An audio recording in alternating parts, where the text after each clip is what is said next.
there's a real tight connection between the first reading that we have from Mass today from Deuteronomy and this gospel that we have from Matthew, right? Because in this first reading, you've got, like through Moses, God is giving his people whom he freed, right? His people whom he loves, these statutes, these ordinances, that they might remain free, is the whole idea. Keep these laws, keep these commandments, that you might remain free, that you would flourish and become attractive to other nations. That was Israel's vocation, to be a light to the nations, to attract to be attractive, to draw the world to itself. Okay, so then you come to the gospel. Jesus comes on the scene, this rabbi from Nazareth. Remember the saying was, can anything good come from Nazareth? Right? It's like podunk, part of the empire, right? Can anything good come from Nazareth? So this rabbi from Nazareth, he comes on the scene here, and he's making this stunning claim where he says, do not think that I have come to abolish the law. And you can almost imagine the scribes, the Pharisees standing there being like, who does this guy think he is, right? And then he adds this, I do not think that I've come to abolish the law, but to fulfill it. And they're thinking, what in the world? Like, who is this guy? Is he out of his mind? Who does he think he is? Okay, now I know, based on your very, very muted response, you don't get the shock value. We don't get the shock value as Christians because we're just so used to hearing this, right? This idea that Jesus fulfills the law. He fulfills it, right?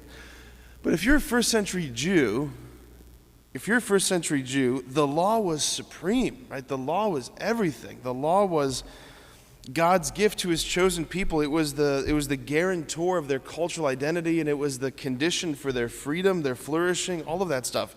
The law was absolutely supreme. The rabbis, they interpreted the law, and they interpreted the law in reference to other previous rabbis. So it'd be like, as Rabbi so-and-so said, or as Rabbi, whoever said, going back and back and back, all the way stretching back to Moses is the idea. So they found their authority by stretching their interpretation back to Moses. But here, this rabbi from Nazareth, again, podunk Nazareth, he's claiming a personal authority over the law. A personal authority, and to be the law's, in himself, the law's fulfillment. It's extraordinary. It's absolutely extraordinary. So the word that Jesus uses here for fulfill, it's the Greek word here in the gospel. It carries the connotation of bringing something to its fullness, in the sense of making it bear the fruit that it always potentially contained. There was a potency, a potentiality in the law that had yet to be actualized, right? The potency of the acorn. The oak tree is in the acorn, but it has to be actualized, right? Jesus is saying, I've come to unleash the potency of the law to actualize it.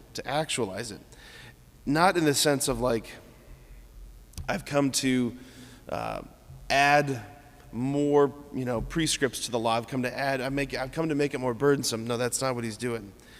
See, here's the thing, the scribes and the Pharisees, the people Jesus was always butting heads with, they made a very understandable but crucial error in their understanding or their approach to the law, thinking that if I just try really, really hard, and if I'm very, very careful, I can perfectly keep the law. I can fulfill its demands, right?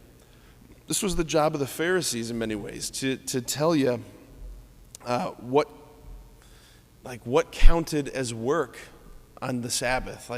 Can I get out of bed? Can I have more than a resting heart rate? Can I make food? Does that count for work?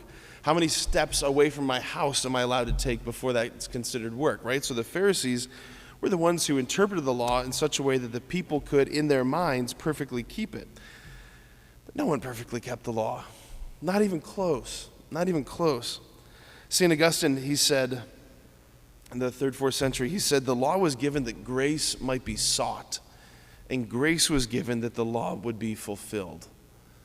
Let me say that again. The law was given that grace might be sought, and grace was given that the law might be fulfilled. So in what ways did Jesus fulfill the law? Like I said, he fulfills it not by intensifying or specifying the demands. He fulfills it by giving us the power. That's what grace is. It's power. He gives us the power to actually live the deepest demands of the law in the first place.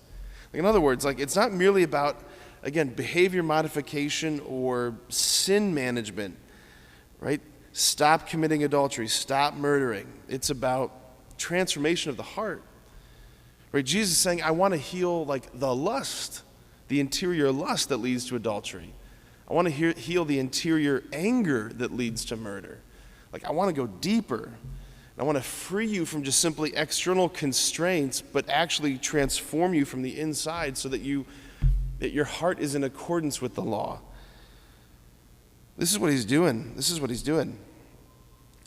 So like a sign of spiritual health is we sense even more deeply our need for Jesus. That's a sign of great spiritual health. We don't grow holier by feeling like, I'm fine, I got this. If you're feeling, I'm fine, I've got this, I've got my spiritual life, I don't really, need grace, you're in a real bad way. You're in a real bad way. The greater the dependence on him, the greater the freedom. So Jesus gives us the power today to fulfill the deepest demands of the law. And he gives us the power in his word and in his Eucharist, in the sacrament. Amen.